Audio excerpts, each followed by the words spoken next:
Salve, salve galera! Sejam bem-vindos a mais um vídeo do canal. Temos aqui esse vídeo do programa Equipe F da ESPN Brasil, analisando a provável escalação da seleção brasileira. Tá na tela aí o provável time que entrará em campo amanhã às 17 horas para enfrentar a França. A boa seleção da França, hein? Vai ser jogaço, não vai? Então, ó, já vai aqui nos comentários, deixe o seu palpite. Vamos ver quem acerta, cara.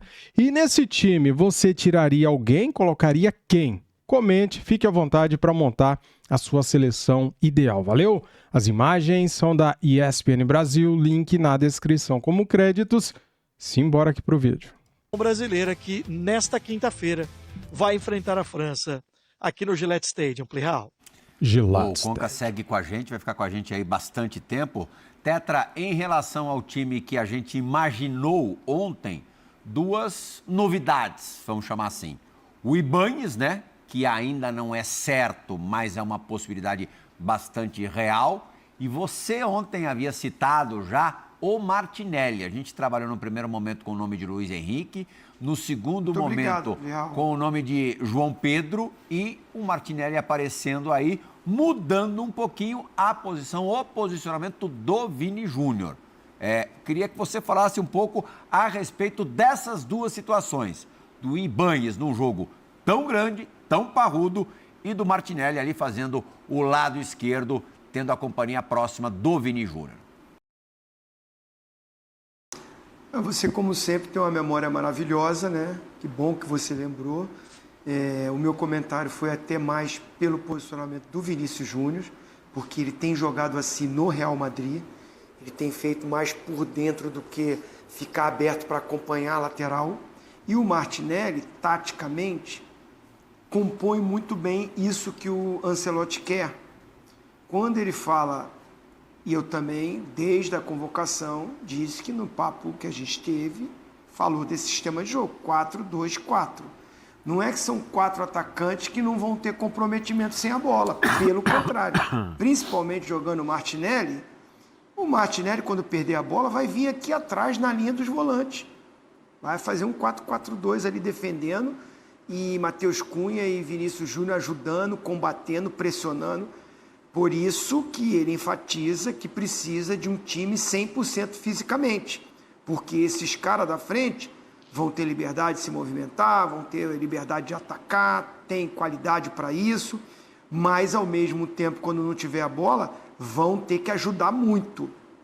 Ele vai cobrar muito a participação desses caras. O Rafinha faz isso no Barcelona, né? Assim, o Matheus Cunha faz no Manchester United. Então, assim... todo mundo vai ter esse comprometimento, todo mundo vai ter esse empenho. E é um jogaço, é contra a França. Acho que esses caras têm tudo para encaixar e sem a bola não deixar o time exposto. É a nossa preocupação quando fala assim, 4 atacantes. Caramba, vai jogar contra a França com 4 atacantes? Mas você vai ver, quando a bola rolar, que o Brasil tiver sem a bola, se esses 4 caras não vão ajudar e não vão correr muito para marcar, para compactar o time junto com os 2 volantes, que a princípio a gente está vendo na escalação, o Andrei com o Casimiro. Então, assim, eu tenho minha dúvida muito mesmo na zaga. Se vai o Ibañez mesmo, de início, não sei se ele olha para o Brenner, ou até o Danilo, né? Que tem até entrosamento com o Léo Pereira. Mas, assim, esse quarteto não é surpresa nenhuma para mim, o Martinelli fazer o lado esquerdo, como eu tinha te falado, como eu tinha falado aqui no programa, que é um cara que taticamente faz aquilo que o Ancelotti gosta e ele faz bem.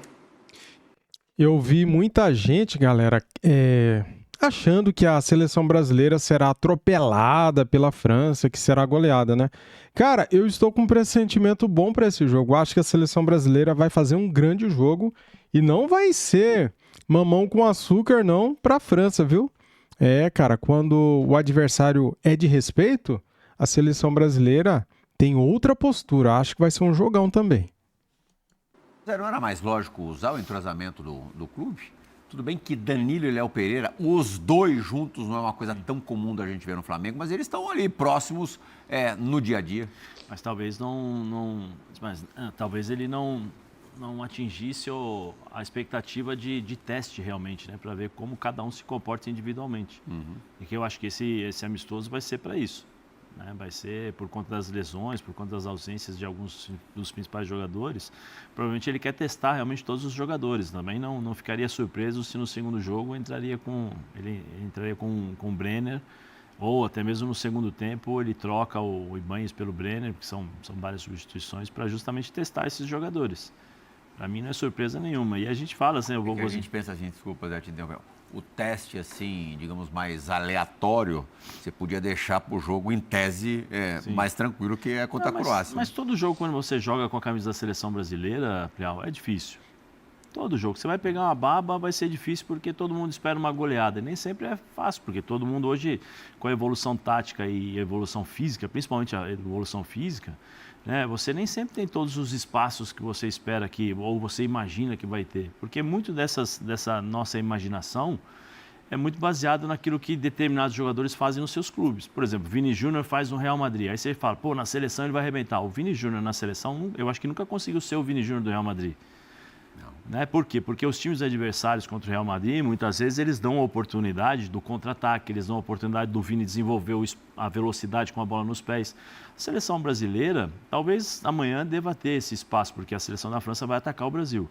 Mas na grande maioria, os times ficam atrás, esperando o Brasil, entregam a bola para a seleção brasileira, se fecham para sair no contra-ataque. Algumas seleções jogam contra o Brasil, mas normalmente hoje, jogo de seleção, eu acho que jogo de seleção está ficando um pouco chato nesse sentido, porque entrega a bola, volta todo mundo, como gosta de dizer o vovozinho, espaços reduzidos, bem próximos às linhas tal, e você não tem a possibilidade de jogar. Então ele nunca foi o Vini do Real Madrid. Então tem essa condição, mas assim... eu fico preocupado mais com a zaga, né, que você falou. Eu não fico preocupado em relação a 4-2-4, assusta, né? 4 atacantes. Não, isso é como o vovozinho falou. Sim. Na hora de atacar os 4 atacantes, mas na hora de defender os 2 laterais aqui, os 2 externos flutuantes. Normalmente eu detesto o 4-2-4, mas eu acho que esses 4 caras, eles têm força para preencher e não deixar buraco. Eles vão voltar para marcar, os 2 da frente vão fazer pressão, vai ser espaço reduzido também. O Brasil não deve jogar espaçado, porque os times provavelmente a ordem do Ancelotti é volta, todo mundo perdeu a bola, não conseguimos marcar a pressão, volta, vamos ficar próximos ali, porque ninguém se conhece, é a primeira vez que todo mundo está jogando, então é muito mais difícil. Porque quando você está no movimento automático, eu estou com dificuldade, eu sei que você está ali, eu sei que o Zinho está aqui, o Pascoal está do meu lado, eu fecho o olho e faço o passe. Isso é automático. Agora, quando você joga a primeira vez... eu olho para você, onde você está? O que você está fazendo? Qual é o tipo de passe que você quer receber? Só que aí eu tenho a dificuldade de enfrentar a seleção adversária que está me pressionando, que mudou a minha forma de jogar. Então tem todos uns... Tem muita coisa envolvida nesse jogo para criar, além da qualidade da França, para criar mais dificuldades para os jogadores brasileiros. Né? Ô Pascoal, se você fosse jogador da seleção brasileira... você acha que você teria mais dificuldade para dormir nessa noite de quarta para quinta se você jogasse pelo lado direito da defesa ou pelo lado esquerdo? Dos dois lados. Porque do lado direito vai marcar o Olise. De um lado está o Freddy Krueger e do outro da ponte está o Jason. O pessoal do lado esquerdo vai marcar o Olise, que joga aberto pela direita, como ele joga no Bayern de Munique. Ele joga aberto pela direita, saindo para dentro. Do outro lado tem o Dembélé, né? O melhor do mundo. Né? Aí tem por dentro quem é que vai jogar? Mbappé. Dá uma olhada nos 3 da frente da França. Mas o Olise e Dembélé jogam ali na mesma faixa, tanto que... Não, o Dembélé é na esquerda, o Olise pela direita. Não, Dembélé é lado direito, né? Não, o Dembélé pela esquerda. Olha... o Dembélé joga pela esquerda e o Olise pela direita. Mbappé acho que lado esquerdo e o Dembélé direito. O Cherki centralizado como meia, os 2 volantes, Tchouaméni. O Tchouaméni, que jogador, hein? Você não acha bom? Ele foi substituto do Casemiro. Rabiot, campeão do mundo, hein? Rabiot e Tchouaméni. Tchouaméni foi jogar em lugar de quem? Foi bom você lembrar. Casemiro. Então tá bom. Os caras, eu não estou falando nem da defesa, estou falando só do posicionamento dos 2 da frente, né? Temos Ô, Plihal. Fala com quem?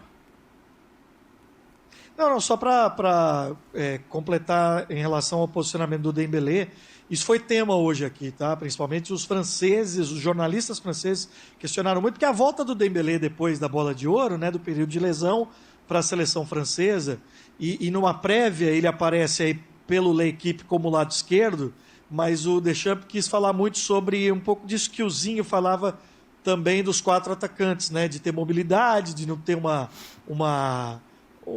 posição fixa, né? Um lado fixo ali, os 3, né? O Olise, o Mbappé e o Dembélé. É isso que a gente deve ver aqui amanhã para cima desta zaga nova da seleção brasileira.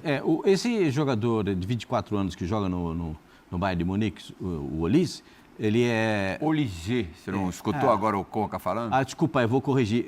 Meu francês não é dos melhores. Como é que faz o biquinho do eu não sei fazer. Aquele do amigo nosso, aquele... Qual? Fala Olise. Olise? Isso aí, esse biquinho ficou bom. Ficou bom, José.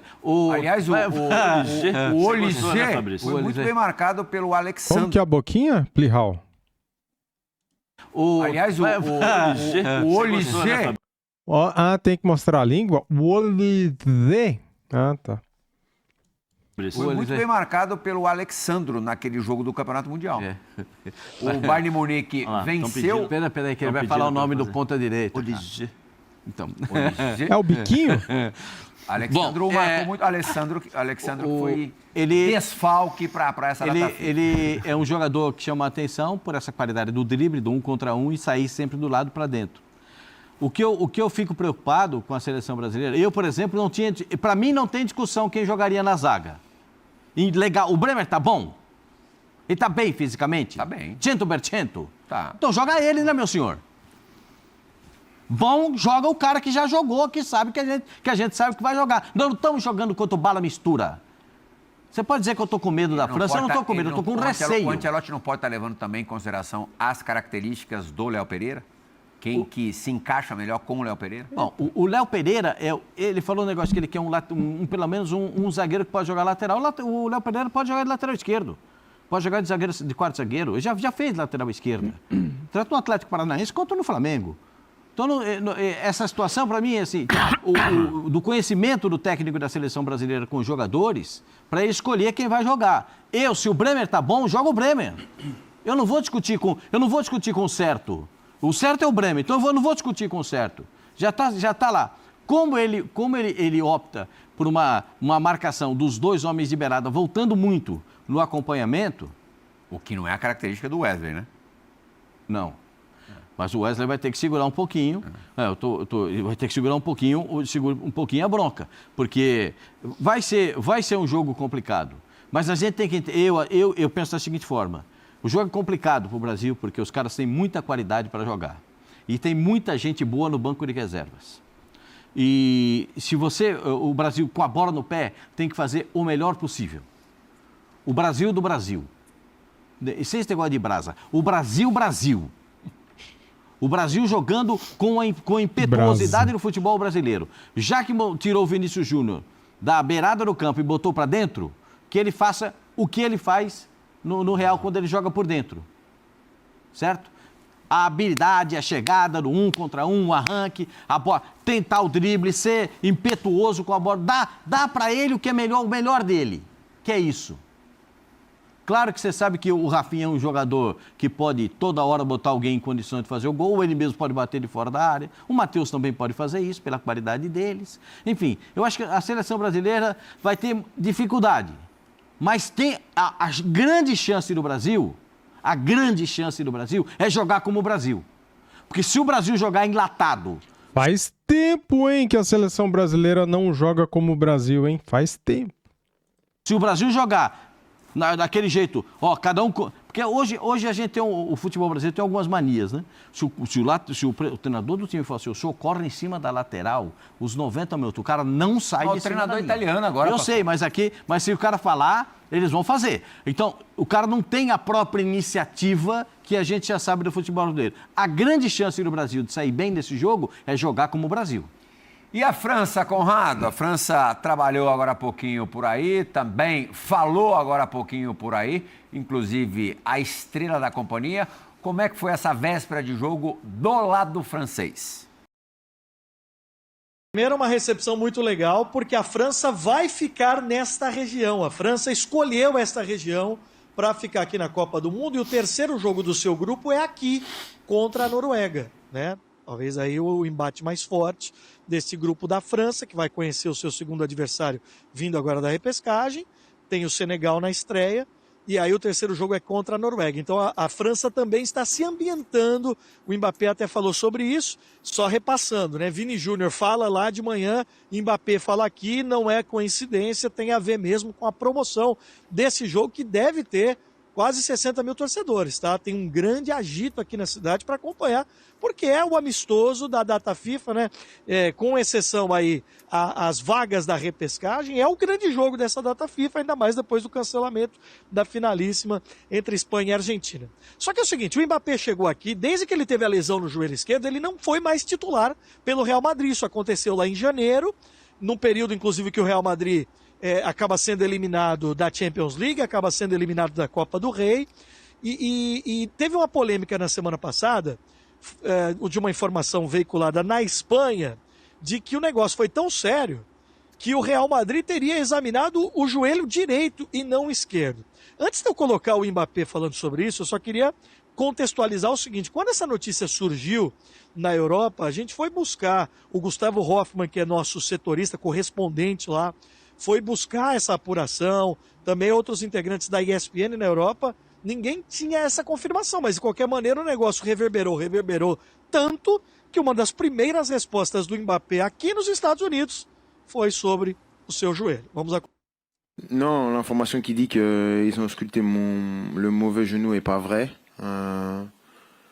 Comme j'ai dit, je suis peut-être responsable indirectement de cette situation parce que quand tu communiques pas sur ce que tu as et quand tu communiques pas sur ce qui se passe, ça laisse porte ouverte à des interprétations et chacun s'engouffre dans la brèche, c'est le jeu.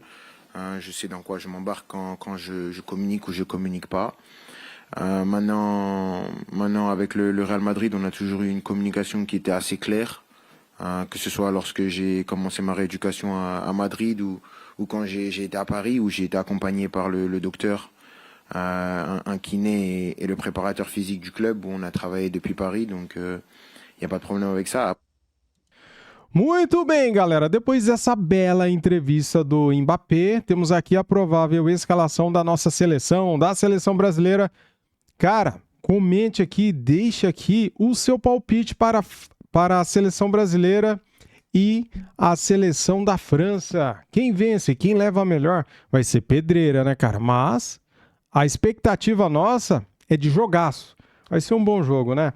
Temos aqui, então, a provável escalação do Brasil com Ederson no gol, Wesley na lateral direita, Ibañez junto com Léo Pereira na zaga. Será que o Ibañez mesmo será o parceiro do Léo Pereira na zaga? Douglas Santos na lateral esquerda, Casemiro e Andrei Santos na meiuca. Lá na frente, na ponta direita, Rafinha na ponta esquerda, junto com Vini Júnior, Martinelli. E lá na frente, Matheus Cunha, né, cara? Será que o Ancelotti vai jogar assim mesmo no 4-2-4? No 4-3-3? Como que ele vai jogar, hein, galera? Vocês têm ideia? Comente aqui, fique à vontade. Deixa o like, se inscreva no canal e ative o sininho. Vou trazer mais vídeos aqui da seleção brasileira, viu? E se os vídeos pegarem bem na Copa do Mundo, vamos ficar forte aqui nesse canal, tá bom? Tamo junto, saudações e até mais. Fui!